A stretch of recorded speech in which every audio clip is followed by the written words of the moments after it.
Sir sir என்ன sir என்ன sir என்ன விஷயம் சார்? இவ்வளவு பெரிய வீட்டுல நீங்க தனியாவா இருக்கீங்க? ஆமா சார். கூட யாராவது வச்சுக்க வேண்டியதானே? இல்ல சார், தனியா இருந்தே பழக்கம் ஆயிடுச்சு. வெளியெல்லாம் விசாரிச்சேன். ஆனா உன்னை பத்தி யாரும் நல்ல விதமா சொல்ல மாட்டேங்கிறாங்களே. இல்ல சார், வேண்டாதவங்க யாரோ தப்பா சொல்லிருப்பாங்க சார்.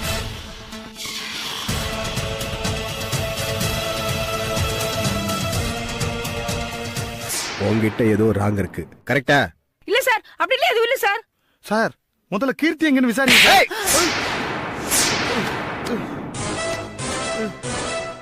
ஏய், வாயை மூடிக்கிட்டு சும்மா நிக்கணும்.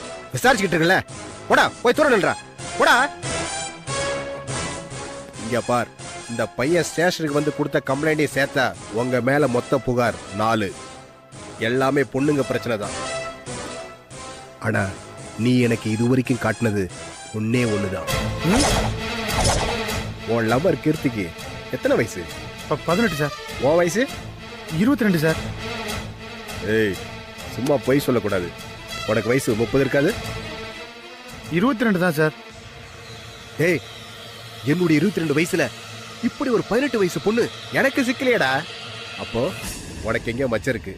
காட்டுறா, எங்கடா இருக்க? காட்டுறா சார். ஏய், ஆமா, அந்த பொண்ணு எங்க இருக்கா? அந்த ரூம்ல இருக்கா சார். ஏய், வாடா, உன் கண்ணு முன்னாடி உன் காதுல நான் என்ன பண்றேன்னு வந்து பாரு. வாடா. சார் விடுங்க சார். சார் நான் எதுவும் பண்ணல சார். சார் என்னடா திமிர்ற? சார் விடுங்க சார். ஏய், வாடா வாடா.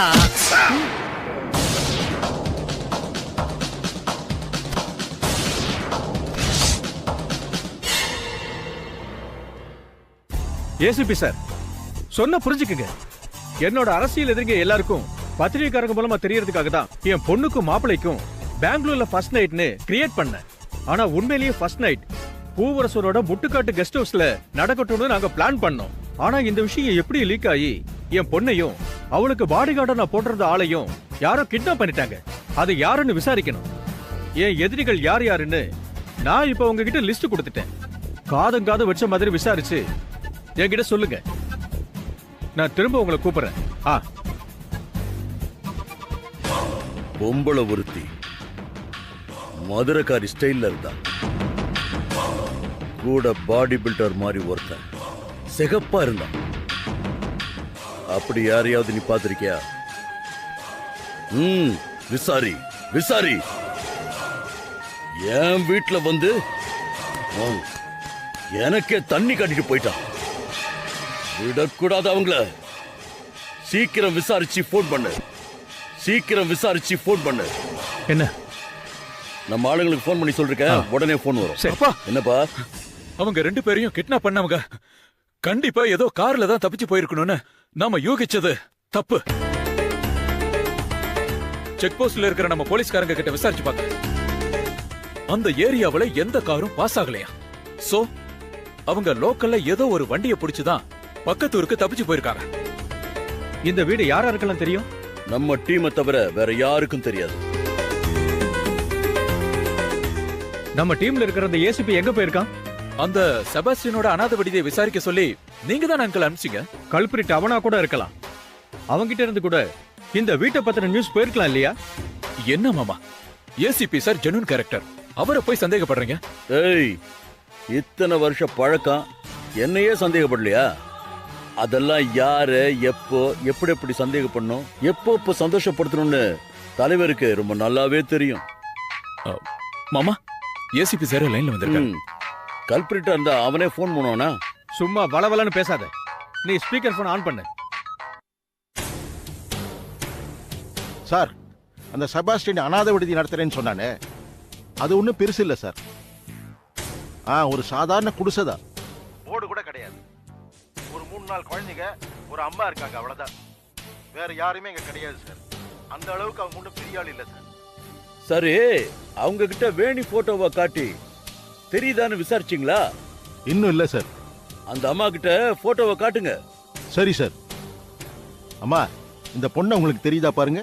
அட, நம்ம வேணி நல்லா தெரியுமே. நல்லா பார்த்து சொல்லுமா, இந்த பொண்ணு உங்களுக்கு உண்மையிலே தெரியுமா? ஏங்க, செபாஸ்டியன் கூட இங்க தானே வந்து சுத்திக்கிட்டு இருந்துச்சு. எனக்கா தெரியாத? வேணிதாங்க அது. ACP sir. போட்டோவை குழந்தைங்க கிட்ட காட்டி கேளுங்க. சரி சார். பாப்பா, இந்த அக்காவை நீ பார்த்திருக்கியாமா? சார் அதுங்களுக்குலாம் மூளை வளர்ச்சி இல்ல சார்.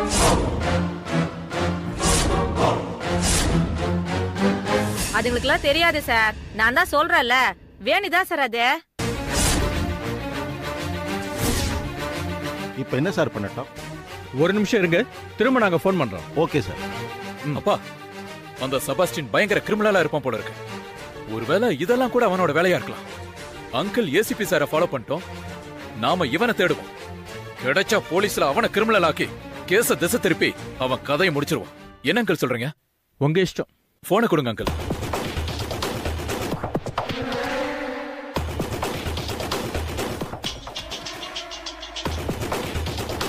சொல்லுங்க சார். ஏசிபி சார், அந்த அனாதை விடுதிக்கு பக்கத்துல நம்ம ஆளுங்களை அனுப்பி ஒரு டெட் பாடியை புதைக்க சொல்லுங்க. நாளைக்கு நீங்களே செக் பண்ற மாதிரி போய் அந்த பாடி எடுங்க. புரியுதா? நானும் அப்பாவும் ஸ்டேஷனுக்கு வரோம். Okay sir.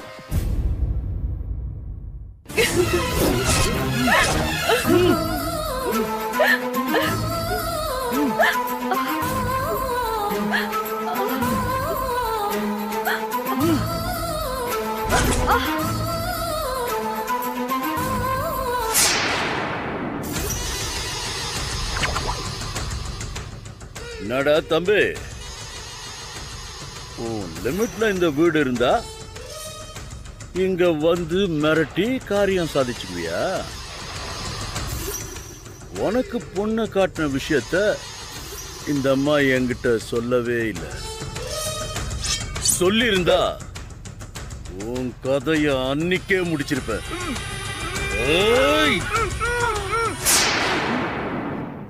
பயப்படாத. இந்த கத்தியால குத்தி நீ துடிச்சு சாகிறத நான் விரும்பல. ஒரே சொருகுல போயிடணும்.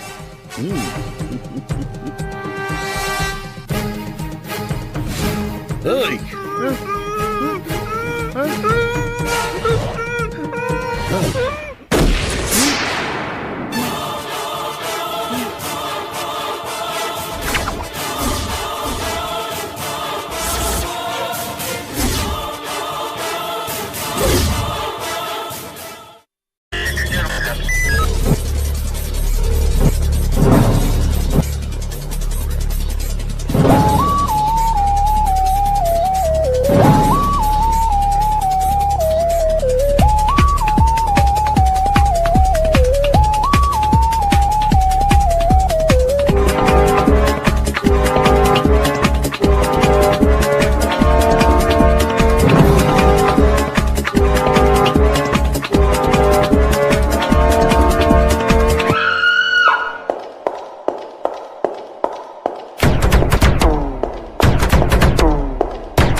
you enjoyed this video, kindly like, share, comment, and for further our interesting videos, subscribe our channel below.